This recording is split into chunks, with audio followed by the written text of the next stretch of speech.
India शहर और बाकी अलग अलग शहरों से आए हुए तमाम भी जिम्मेदारान इस प्रोग्राम में तशरीफ फरमा, तमाम ही बुजुर्ग हजरात, नौजवान साथी, दोस्तों और साथियों, सबसे पहले मैं मेरी जानिब से अहलिया मालेगांव शहर की जानिब से, मेरी पार्टी की जानिब से इकबाल पठान साहब और उनके तमाम ही ग्रुप, उनके तमाम ही नौजवान साथियों का शुक्रिया अदा करता हूं कि आज आपने मुझको और हमारे साथ साथ में 40 गांव, जलगांव, मालेगांव, चोपड़ा, ऐसे तमाम ही लोगों को आपने यहाँ पर बुलाया, हमारा इस्तेमाल किया। मैं आपके और आपके ग्रुप का बहुत बहुत शुक्रिया अदा करता हूँ। मैं सोच रहा था कि यहाँ क्या बात है। मुझसे पहले वसीम भाई ने कहा, अरविंद दादा ने कहा, और सही मानों में यहाँ पर सब सोशल वर्कर बैठे हुए, अलग अलग पार्टियों से ताल्लुक रखने वाले कौम के खादिम बैठे हुए। एक पार्टी का ये मंच नहीं है, सब अलग अलग पार्टियों में।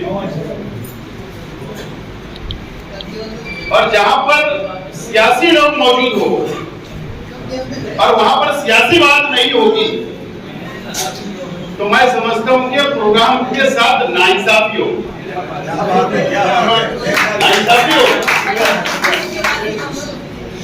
आज हम सब लोगों को यहाँ पर सब अपने आप में सब एक अंजुमन,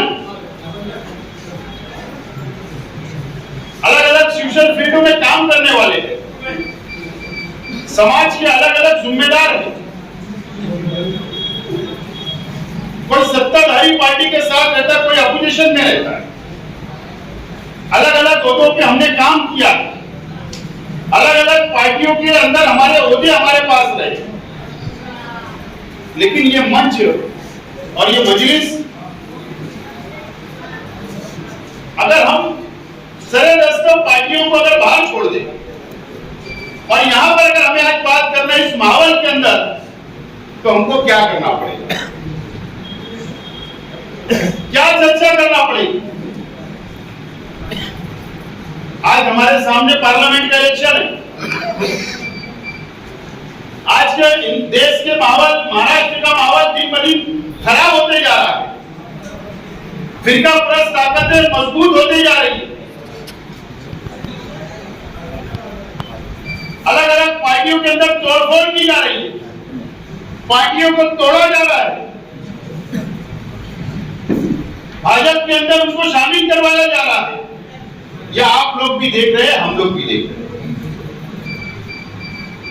मैं आज यहां पर मेरे लिए कोई वोट मांगने नहीं आया, लेकिन अगर इस मंच से अगर मैं कुछ चंद बातें आपके सामने रखना चाहता हूं। कोई बोलता है कि हिंदुस्तान के अंदर मुसलमानों की आबादी 20 करोड़ है, कोई बोलता है 22 करोड़ है, कोई 25 बोलता है, लेकिन इतना तो जरूर है कि 15 करोड़ से ज्यादा।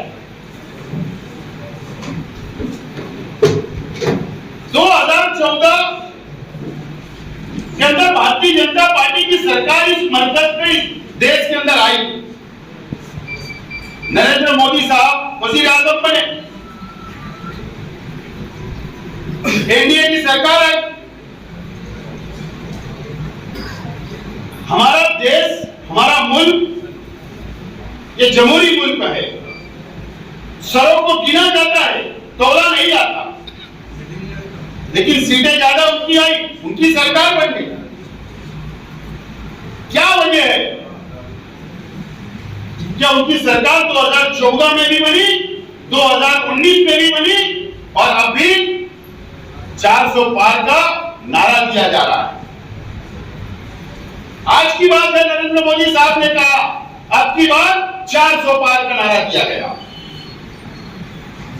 क्या वजह है उनके अंदर इतना कॉन्फिडेंस क्यों है?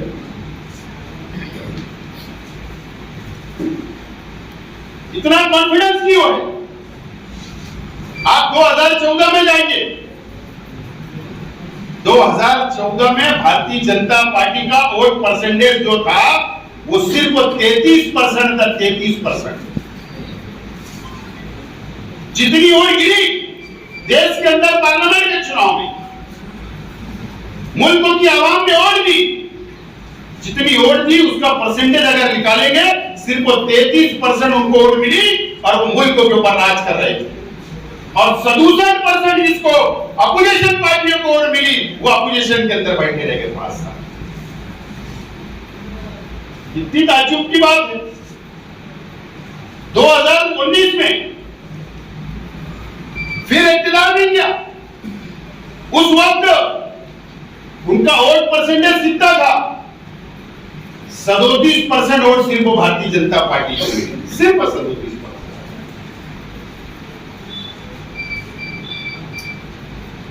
63% वोट उनके खिलाफ गिरी थी।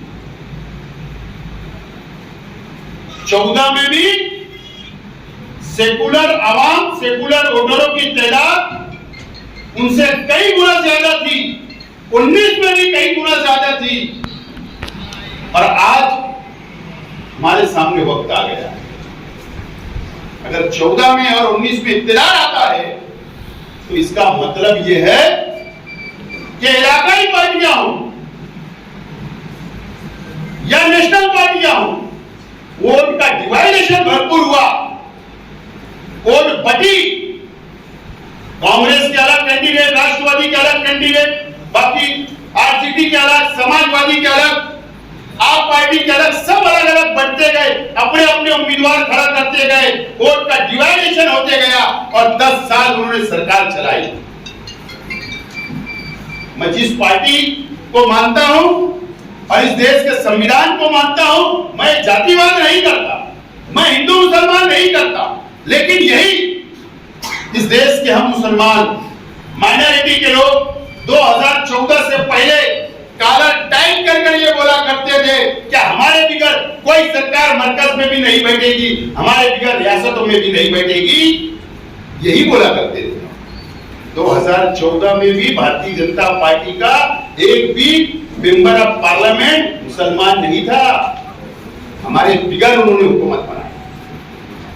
2019 में भी ना बीजेपी ने टिकट दिया और ना मुसलमान चुन के आया, हमारे बिगड़ सरकार 10 साल चल गई और महाराष्ट्र में भी चलती गई। पिछले 14 और 19 की सरकार चली। आज हमारा वोट का हमारा जो वैल्यू है, जो वजन है, वो पूरी तरीके से खत्म हो चुका है, पूरी तरीके से खत्म हो चुका है। सिर्फ वोट का डिवाइडेशन होता रहा और उसकी सबसे ज्यादा मुसीबत अगर इन 10 सालों में किसने उठाया तो मुसलमानों ने, माइनॉरिटी ने, दलित ने, आदिवासी ने, पिछड़े वर्ग को नहीं उठाया है सबसे ज्यादा मुसीबत। अब सवाल हमारे अपने सामने, 2024 हो सकता है कि मार्च के पहले हफ्ते या दूसरे हफ्ते में आचार संहिता लग जाए। इंडिया आघाड़ी और एनडीए, आज इंडिया आघाड़ी को तोड़ने का पूरी तरीके से कोशिश इस मुल्क के अंदर की जा रही है। कभी कमलनाथ को तोड़ा, कभी अशोक चौहान, कभी आपको, कभी फारूक अब्दुल्ला, ये और अभी होने वाला ये सब। अभी ये मार्च से जब तक पहले दिन वोट नहीं डाला जाएगा, पहला फेस नहीं आएगा, जब तक ये कामकाज ये चलते रहेगा तोड़ फोड़ का।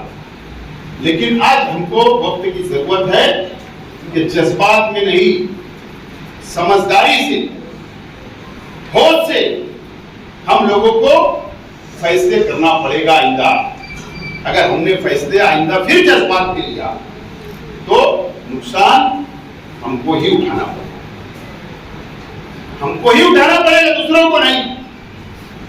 एनआरसी हमारे लिए लाई गई, CAA हमारे लिए लाई गई, ट्रिपल तलाक हमारे लिए बना कानून, किसके लिए बना? सब हमारे लिए। और काले कानून बने और बनते रहेंगे अगर हम होश में नहीं आए तो। आज वक्त की जरूरत है कि हमारी वोट का वजन कैसे बढ़े, एक प्लेटफॉर्म पे कैसे रहे, इसकी आज हमको वक्त की जरूरत है। आगे इसलिए मैं सब बातें यहां बोल रहा हूं कि आप सब हम अलग अलग पार्टियों से अलग अलग सामाजिक कार्यकर्ता यहाँ पर जमा हुए हैं, कोई छोटा कोई बड़ा नहीं है। एक सादा वर्कर भी है तो 10 वोट का मालक होता है।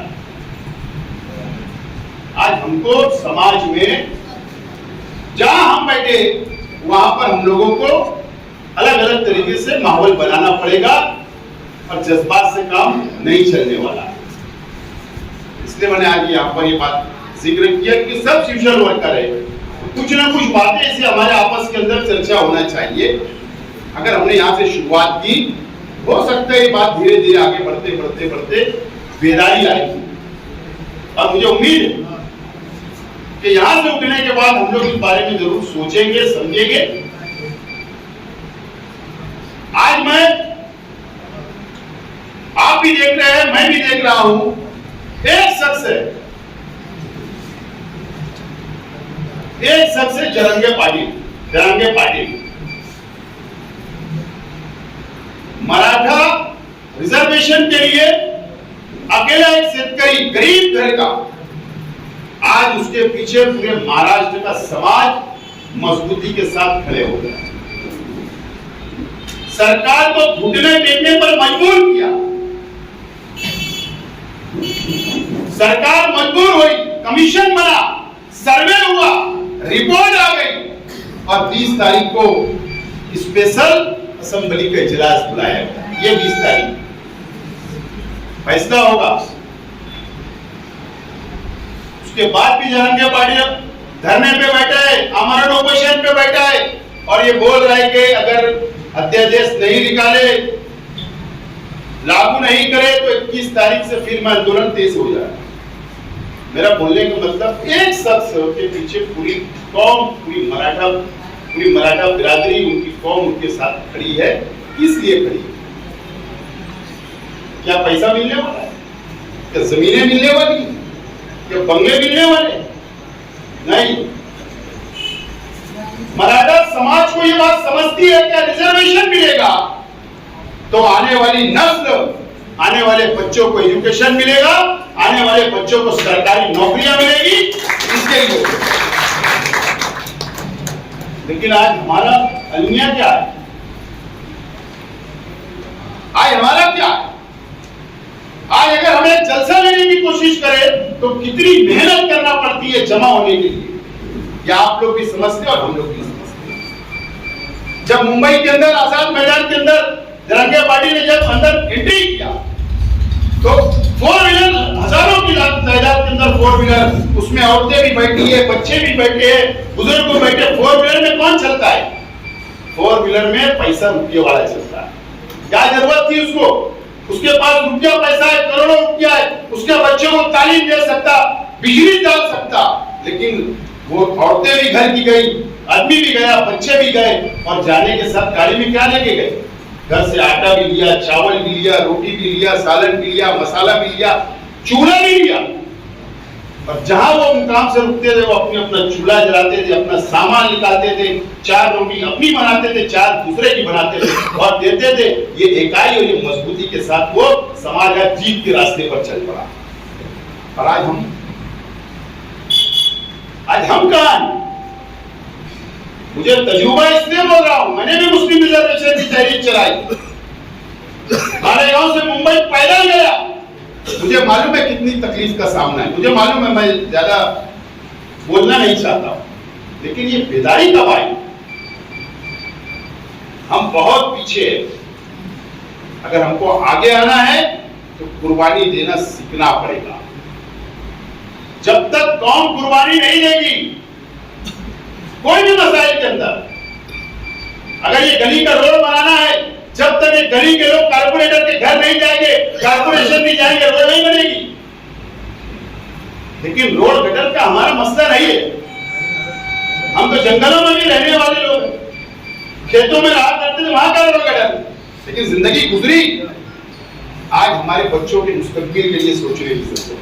उनका मुस्तकबिल कैसे बनेगा, हमारा वजन कैसे बढ़ेगा, फिर वो दिन हमारे पास कब आएंगे जब हमारे बिगड़े हुकूमतें नहीं बनेगी, ये सब सोचने की जरूरत है। मुझे उम्मीद है कि आज इकबाल पठान साहब, इनके तमाम ही ग्रुप के लोगों ने आज हम सब लोगों को यहाँ जमा किया और जमा करने के बाद हमारा इस्तेकबाल किया। ये इस्तेकबाल इसके लिए नहीं किया, हमारे अच्छे कामों को देखकर तो किया इन्होंने, लेकिन आने वाली और जिम्मेदारियां हम पर डालना चाहते हैं कि आप समाज के लिए काम करते रहो, हम आपके साथ हैं। बहरहाल अभी किसने कहा कि पार्लियामेंट के ताल्लुक से चर्चा हो रही थी कि पार्लियामेंट में खड़े रहना चाहिए, लड़ना चाहिए वगैरह। मैं ख्वाहिशमंद हूं, इसके अंदर दो राय नहीं। मैं ख्वाहिशमंद हूं, मेरी पार्टी से हूं, मेरी पार्टी पर बात रखता हूं। अगर पार्टी अच्छा फैसला करेगी, जब मुझे सिग्नल मिलेगा या जब पूरे हल्के के लोग का सिग्नल मिलेगा, पार्टी का सिग्नल मिलेगा, सब बिरादरी, सब समाज, सब धर्म, सब जात के लोगों का सिग्नल मिलेगा, मेरी पार्टी का मिलेगा, जरूर मैं आपके पास जब आऊंगा। लेकिन आज अभी ऐसी कोई बात नहीं है। बहुत बहुत शुक्रिया। खुदा